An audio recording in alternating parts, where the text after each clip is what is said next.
اعوذ باللہ من الشیطان الرجیم بسم اللہ الرحمن الرحیم ربی یسر ولا تعسر وقومی بالخیر۔ آج میں جس موضوع پر بات کروں گا وہ ہے دعا کرنے کے آداب۔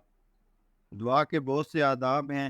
دعا کو بہتر اور کامل بنانے کے لیے دعا میں ان آداب کو ملحوظ رکھنا چاہیے۔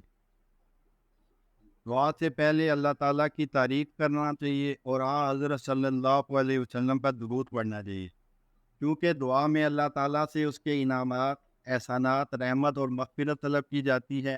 اس لیے بہتر ہے کہ دعا سے پہلے اللہ رب العزت کے شایان شان اس کی تعریف و تمجید کی جائے۔ ترمذی میں حضرت فضالہ بن عبید رضی اللہ عنہ کا بیان ہے کہ ایک دفعہ حضرت صلی اللہ علیہ وسلم تشریف فرما تھے کہ ایک شخص نے آ کر نماز پڑھی اور دعا کی، اللہم اغفر لی ورحمنی، یا اللہ میری مغفرت فرما اور مجھ پر رحم کر۔ تو آپ علیہ السلام نے فرمایا، اے نمازی، تو نے جلد بازی سے کام لیا ہے۔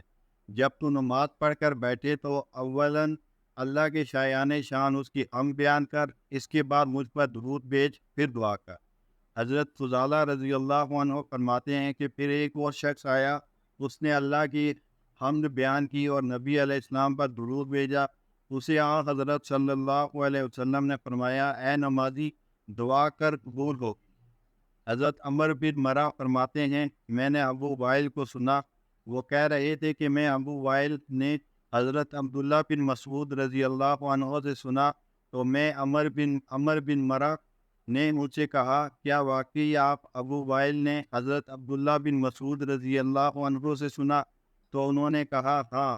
ابن مسعود رضی اللہ عنہ نے بیان کیا کہ حضرت صلی اللہ علیہ وسلم نے فرمایا، بخاری اور ترمذی کی روایت ہے، اللہ تعالیٰ سے بڑھ کر کوئی صاحب غیرت نہیں، اسی لیے تو اللہ تعالیٰ نے ہر قسم کی ظاہری اور پوشیدہ فواحش، برائیوں کو حرام قرار دیا ہے، اور اللہ تعالیٰ سے بڑھ کر کسی کو اپنی مدح پسند نہیں، تبھی تو اس نے اپنی مدح خود فرمائی۔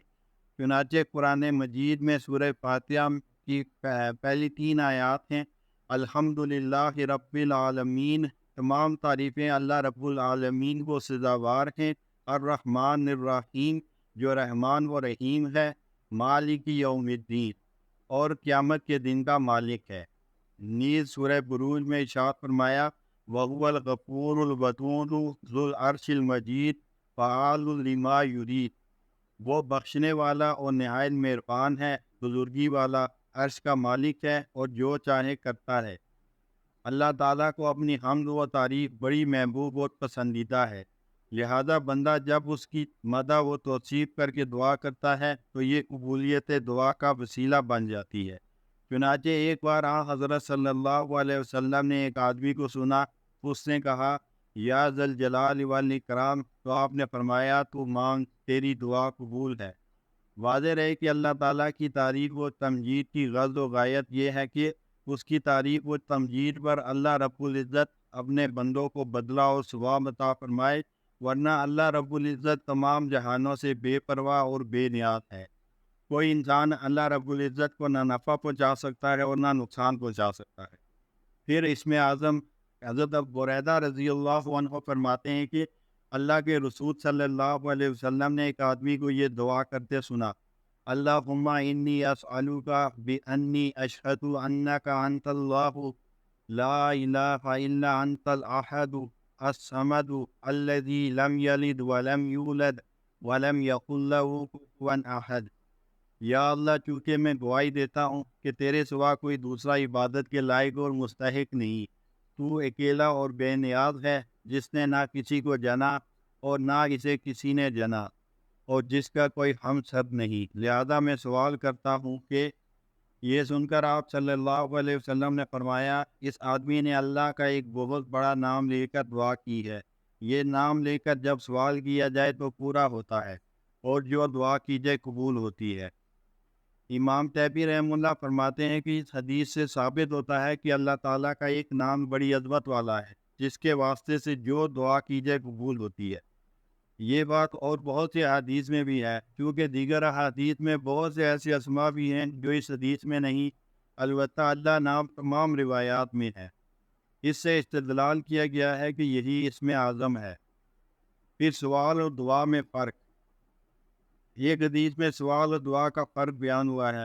سوال یوں ہوتا ہے کہ انسان کہے یا اللہ مجھے فلاں چیز دے اور اسے مل جائے، اور دعا پکار ہوتی ہے، مثلاً انسان کہے یا رب اور اللہ اپنے بندے کی اس پکار کا جواب دے، پس سوال کا نتیجہ آتا اور دعا کا نتیجہ قبولیت ہوتی ہے۔ سوال اور دعا میں یہی فرق ہے۔ نیز اس حدیث سے ثابت ہوا کہ انسان اللہ تعالیٰ سے دعا کرتے ہوئے اپنا ایمان بطور وسیلہ پیش کر سکتا ہے، کیونکہ بے انی اشہد میں حرف با سببیت کے معنی پر دلالت کرتا ہے، یعنی یا اللہ کیونکہ میں تیری الوہیت و وحدانیت کی گواہی دیتا ہوں، اس کے سبب مجھے فلاں چیز عطا فرما۔ ایمان بھی اعمال صالحہ میں سے ہے، جیسا کہ غار والے 3 آدمیوں کے واقعے میں ہے کہ انہوں نے پتھر ہٹائے جانے کی دعا کرتے ہوئے اپنے اپنے نیک اعمال اللہ تعالیٰ کے سامنے بطور وسیلہ پیش کیے تھے، اور جس کی وجہ سے انہیں اس غار سے نجات مل گئی تھی، اور پتھر ہٹ گیا تھا، وہ باہر آ گئے۔ پھر اللہ تعالیٰ کے بارے میں حسن ظن، دعا کے اثار میں سے یہ بھی ہے کہ انسان اللہ تعالیٰ کے بارے میں حسن ظن اور دعا کی جلد اب و بدیر بہرحال قبولیت کی امید رکھیے، کیونکہ اللہ رب العزت کا فرمان ہے وَإِذَا سَأَلَكَ عِبَادِي عَنِّي فَإِنِّي قَرِيبٌ أُجِيبُ دَعْوَةَ الدَّاعِ إِذَا دَعَانِ۔ سورہ بقرہ کی آیت نمبر 186 ہے۔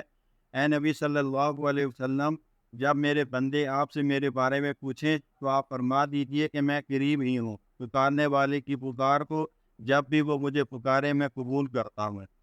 نیز فرمایا انکا سمیع الدعا، آل عمران کی آیت نمبر 38 ہے، تو ہی دعاؤں کا سننے والا ہے۔ سمیع فعیل کے وزن پر مبالغے کا صیغہ ہے، اس کا معنی ہے خوب اور بہت سننے والا۔ پھر ہے گناہ کا اعتراف۔ انسان جب اللہ تعالیٰ کے سامنے حاضر ہو تو آداب دعا کا تقاضا ہے کہ اپنے گناہوں، خطاؤں اور تقصیروں کا اقرار بھی کرے، اسی میں اللہ تعالیٰ کی عبودیت کا کمال اور اس کی انتہا ہے۔ پھر یقین اور پختگی سے دعا کرنا۔ صحیح بخاری، صحیح مسلم اور ترمذی میں حضرت انس بن مالک رضی اللہ عنہ حضرت صلی اللہ علیہ وسلم کا ارشاد مبارک بیان فرماتے ہیں، تم میں سے کوئی جب دعا کرے تو پختگی کے ساتھ مانگے، اور یوں نہ کہے کہ یا اللہ اگر تو چاہے تو مجھے فلاں چیز دے، کیونکہ اللہ تعالیٰ کو مجبور کر سکنے والا کوئی نہیں۔ مقصد یہ ہے کہ سوال اصرار اور پختگی کے ساتھ کرے، اللہ تعالیٰ سے یوں درخواست کرنا کہ چاہے دے چاہے نہ دے عزم اور پختگی کے خلاف ہے، بلکہ اس سے تو یہ مفہوم نکلے گا کہ یہ شخص جو چیز رب سے طلب کر رہا ہے اسے اس کی ضرورت نہیں، لہذا اسے چاہیے کہ یوں کہے یا رب تو میرا سوال پورا کر دے تو تیرا شکر ہے، ورنہ میں تجھے مجبور نہیں کر سکتا۔ پھر دعا میں شدت، دعا کرتے وقت سختی اور شدت کا مظاہرہ نہیں ہونا چاہیے۔ حضرت عائشہ رضی اللہ عنہ بیان فرماتی ہیں کہ ان کی ایک چادر، کمبل وغیرہ گم ہو گئی، انہوں نے چور کے حق میں بددعا کی تو حضرت صلی اللہ علیہ وسلم نے ان سے فرمایا وہ شخص چوری کے سبب جس سزا کا مستحق ہو چکا ہے، اب بددعا کر کے اس کے گناہ کو کم نہ کرو۔ پھر ہے کہ 3 بار دعا کرنا، بار بار دعا کرنا بھی مستحب ہے، یہ چیز دعا کرنے والے کے حریص ہونے اور مقصود کے حصول پر شائق ہونے کی دلیل ہے۔ صحیح مسلم کی ایک طویل حدیث میں حضرت عبداللہ بن مسعود رضی اللہ عنہ کا بیان ہے کہ حضرت صلی اللہ علیہ وسلم کی عادت مبارکہ تھی کہ جب دعا کرتے تو 3 بار کرتے، اور جب مانگتے تو بھی 3 بار۔ جامع دعائیں کرنا، جامع دعائیں وہ ہیں کہ جن کے الفاظ مختصر اور مفہوم انتہائی وسیع ہو۔ الفاظ کی قلت کے باوجود وہ دعا بڑے وسیع معنی پر دلالت کرتی ہو، اور مختصر راستے کے ذریعے انسان اپنے مقصود و مطلوب کو پا لے۔ حضرت صلی اللہ علیہ وسلم کی یہی عادت مبارکہ تھی، چنانچہ اللہ تعالیٰ کی طرف سے آپ کو جامع کلمات ودیت ہوئے تھے۔ آپ کے دہن مبارک سے الفاظ یوں ادا ہوتے گویا انہیں خوب چن کر لایا گیا ہے۔ نیز یہ الفاظ اس قدر واضح ہوتے کہ سننے والا کسی وقت اور دقت اور مشقت کے بغیر انہیں یاد رکھ سکتا تھا۔ دعا کرنے والا دعا کی ابتدا اپنے آپ سے کرے۔ مثلا اللہ تعالیٰ نے قرآن کریم میں مومنین کے لیے دعا نقل فرمائی ہے، سورہ حشر کی آیت نمبر 10 ہے، ربنا اغفر لنا ولاخواننا الذین سبقونا بالایمان۔ اے رب ہماری اور ہمارے ان مومن بھائیوں کی مغفرت فرما جو ہم سے پہلے گزر چکے۔ مومنین کی یہی عادت ہوتی ہے کہ وہ اپنی دعا میں دوسرے مسلمان بھائیوں کو بھی شریک کر لیتے ہیں۔ تاکہ انہیں بھی نیکی اور بھلائی میں سے کچھ حصہ مل جائے۔ پھر ہے مستحب اوقات میں دعا کرنا۔ مسلمان کا اللہ تعالیٰ کی حضور کمال ادب کا تقاضا ہے کہ دعا ایسے اوقات میں کرے جن میں دعا بالخصوص قبول ہوتی ہے۔ وآخر دعوانا الحمد للہ رب العالمین۔